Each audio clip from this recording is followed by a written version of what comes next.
These drone shots from the city of Derna give a sense of the devastation and the difficulties getting aid to where it is needed. The city on the Mediterranean coast was particularly badly hit. This was the port before the floods, with its population of around 100,000 people. And this is what it looks like now, after 2 dams and 4 bridges collapsed. Thousands of people are still missing. The mayor of Derna says he fears as many as 20,000 people may have died. Many people were asleep when their homes collapsed around them, and many were washed out to sea in the torrent. A warning: you may find some of the images in Quentin Sommerville's report upsetting. When the storm came, fractured Libya was ill-prepared. Half a year's rainfall fell in just 24 hours. In daylight, as much as a quarter of the port city of Derna is revealed to be gone. Engulfed by floodwater after 2 mountain dams failed. Families were washed out to sea as they slept. The grim work to retrieve the lost is underway.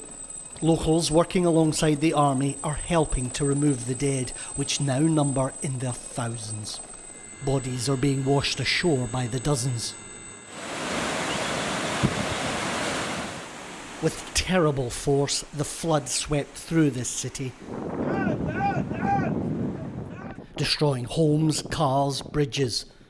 There was no warning, no evacuation order. Gently, the body of a child is recovered from the rubble. Few here are being found alive. Derna and Libya are overwhelmed. It's too much for those left grieving. Entire families were swallowed by the deluge.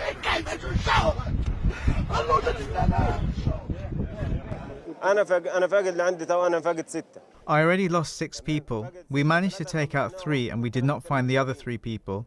We're searching for the bodies here. We could not find them. Derna has long been marginalised. It was once a base for the Islamic State group. Years of neglect and conflict and 2 rival governments have seen Libya fall apart. It has been an enormous shock, and I don't want to point the blame at anyone or create controversy. Even if all measures had been taken, there would have been losses, massive losses.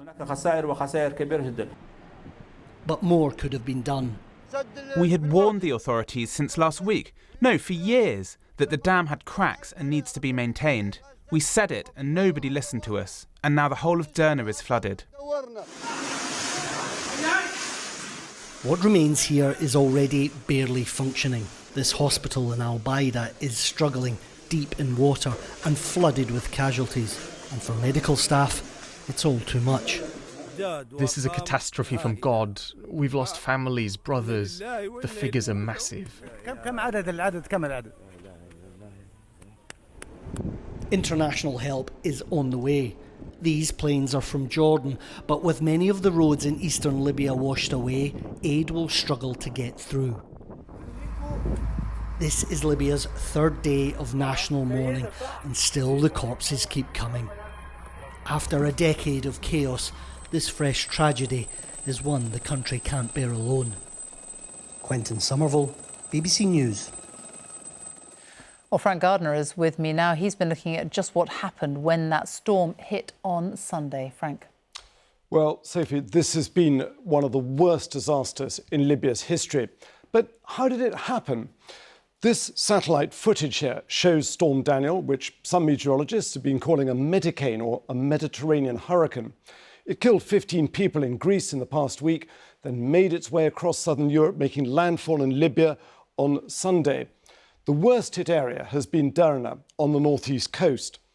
Right through the city centre runs the Wadi Derna river valley, flowing down from the Jabal Akhdar mountains. But that river valley is dry for most of the year, and no one was prepared for this. There are, in fact, 2 dams. The upper one is this one, the Al Bilad. It's around 8 miles south of the city. Due to the sheer amount of rainfall and floodwater from the storm, it burst, as you can see in this video footage here. After that first dam collapsed, it sent water pouring down the valley before reaching a second dam, the Abu Mansour, which lay much closer to the city, less than a mile from it. So the sheer force of the flooding meant that this second dam was also overcome. Well, what more do we know about the dams themselves? We understand that both of them were constructed around 50 years ago by Yugoslav engineers with cores made of clay protected by what's called a stone carapace or shell. Clearly, these were not strong enough to cope with a storm and flooding of this magnitude. And of course, all of this was compounded by Libya's dysfunctional politics, a country so rich in natural resources and yet desperately lacking the security and stability that its people crave. Sophie. Frank, thank you. Well, let's go back now to Quentin Sommerville, who has been following the story from Beirut, and the scale of the devastation only really becoming clear now. One estimate tonight that up to 20,000 people could be dead in Derna alone. Yeah, Sophie, those figures from the mayor of Derna, I think, though, they'll be counting the bodies there for many days, if not weeks, to come. There are many countries that could have handled flooding of this scale, but not one as troubled as Libya. It has had a long and painful decade, civil wars, local conflicts, and Derna itself was taken over by the Islamic State group. The city was bombed to remove them from there. And ever since then, even before this disaster, the people were terribly neglected. They've been called the most marginalised of the marginalised. But let's not forget, there were warnings that these two dams might be breached, not just from locals, but from Libyan academics too. But amid Libya's chaos, those warnings went unheeded. The reality, though, for Libya and other Mediterranean countries, that with rising water temperatures, they need to be better prepared for these kind of emergencies. But for Libya, a country that's been at war with itself, which has been neglected by the West, it simply wasn't able to do that, and its people have paid a terrible price. Quentin Sommerville, thank you.